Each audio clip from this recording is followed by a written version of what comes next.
Good morning. My name is Stephen O'Donovan, and today's session will be on bacterial meningitis. Presenting will be Amy Williams, the Director of Admissions and Recruitment. Amy? Good morning. We'll be starting in 5 minutes. All right, good morning. Today we're going to talk about bacterial meningitis. Okay, this is from the Office of Admissions and Recruitment. Our email is admissions@ctcd.edu, and the main line is 254-526-1696. Again, I'm Amy Williams. So what we're going to go over today is what is bacterial meningitis, the coordinating board's requirements, exemptions to the vaccination requirement, the Magnus Health overview, and how to see if a student has met the requirement in colleague.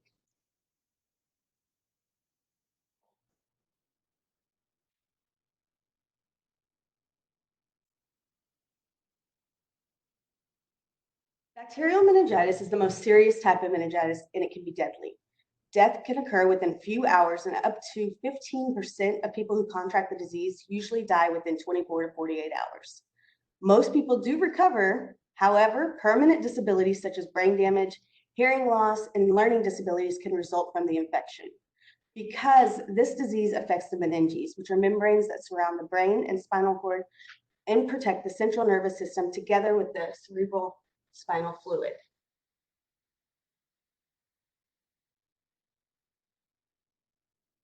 How does it spread? Okay. It spreads person to person, coughing, sneezing, close contact with those infected, breathing in the bacteria, sharing throat secretions such as kissing, and lengthy contact such as cohabitation. Let's go into the signs and symptoms. Some signs is going to be your high fever, headache, stiff neck, nausea, vomiting, light sensitivity, confusion, lethargic, seizures, and also a rash or purple patches on the skin. It can be diagnosed by a medical provider, and how they diagnose it's based off of a combination of symptoms and your lab results. The treatment is with antibiotics. So know that there's a treatment for the disease, but severe health problems can still occur.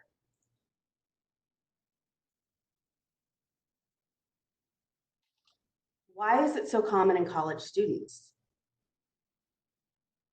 Because of the cohabitation, let's say, the large groups of people with constant close contact. It's especially high for students living in dorms, 9 to 23 times more frequent, actually, for students living in dorms. And per a 2000 CDC study, college freshmen are 7 times more likely to become infected than other students. Again, this could go back to the dorms and the kissing, right? So, bacterial meningitis fast facts. 10 university-based outbreaks occurred in 7 states during 2013 to 2018, a total of 39 cases and 2 deaths. They all occurred in universities with a population of 3,600 students to 35,000 undergraduates.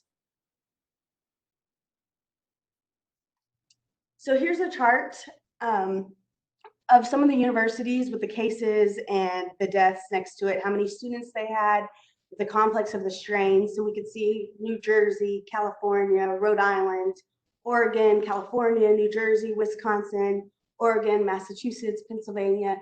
So we can see that it's common in a lot of universities. Down here, we are going to post this online. So if you want to go back and read this and look at it a little bit closer, it's going to be available within 24 hours.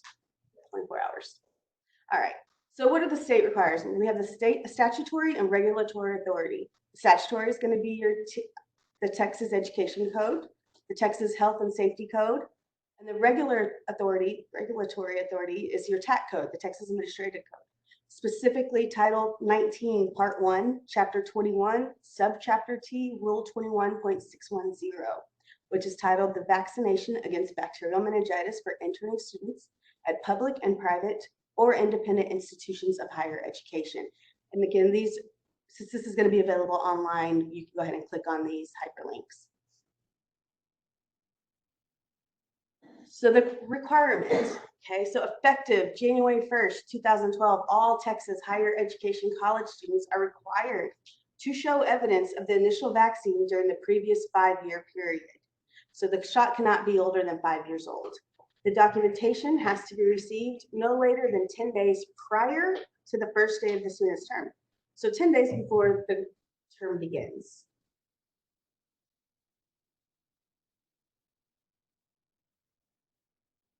What do we use to collect the required information? Magnus Health. This is our third party that receives the information and verifies the shot records. How do students know that they have to submit this requirement to Magnus Health?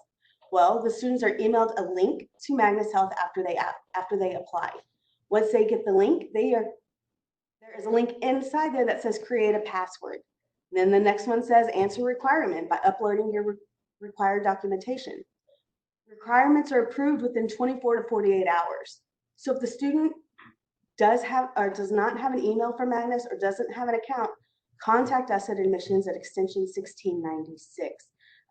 We've really put this back on the students to answer this requirement because it's really as simple as uploading a picture to Instagram or Facebook.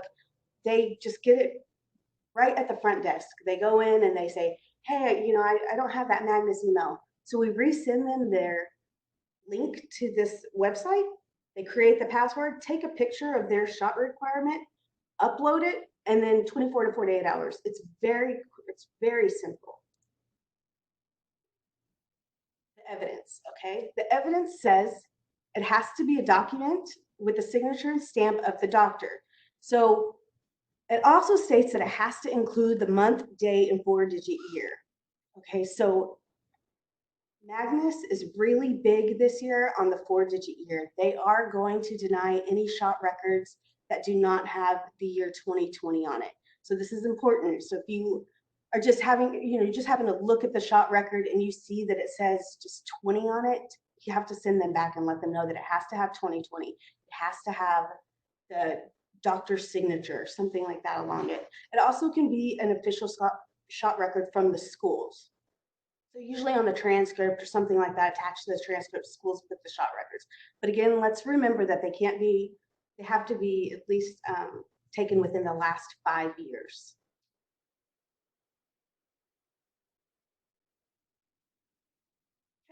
Are there exemptions to the vaccination? Yes, there are.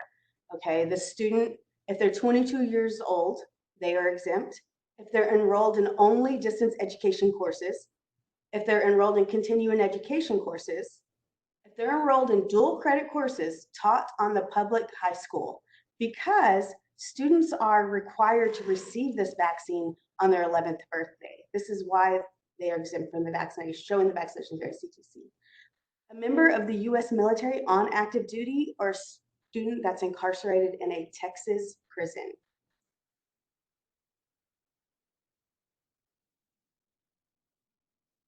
Some exemptions continued. An affidavit from the doctor saying that the vaccination could be of serious injury, it could be injurious to health. An affidavit saying that for conscientious reasons the student can't take it. Another affidavit saying, it's against their religious beliefs. Now, the first one we talked about was the affidavit signed by the doctor. That form is actually available in Magnus. So when the student opens up their portal, they can answer the requirement and they'll see that form.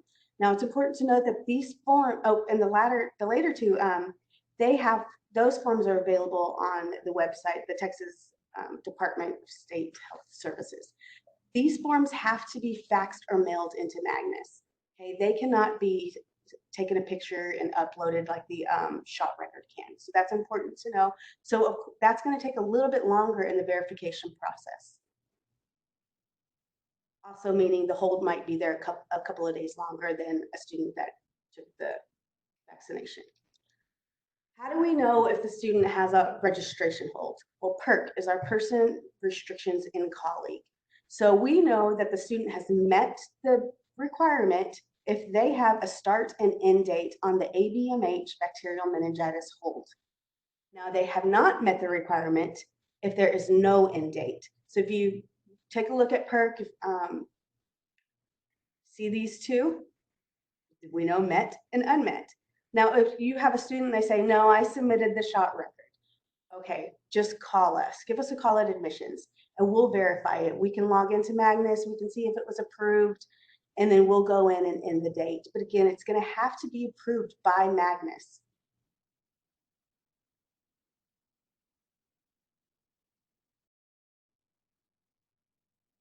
All right. So again, my name is Amy Williams. I'm the Director of Admissions and Recruitment. My extension is 1934. My email, amy.williams@ctcd.edu. Does anyone have any questions?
How soon after submitting the application will student receive the email about the vaccination?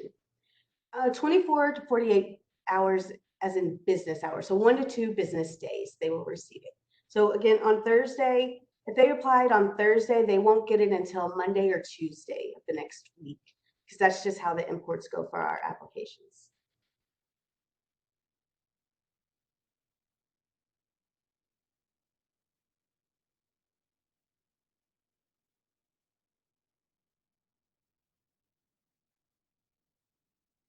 All right, thank you everyone for joining. Doesn't look like we have any more questions. If y'all do have any questions, just go ahead and give me a call, admissions a call, and we're happy to answer them for you. Happy Friday, everyone.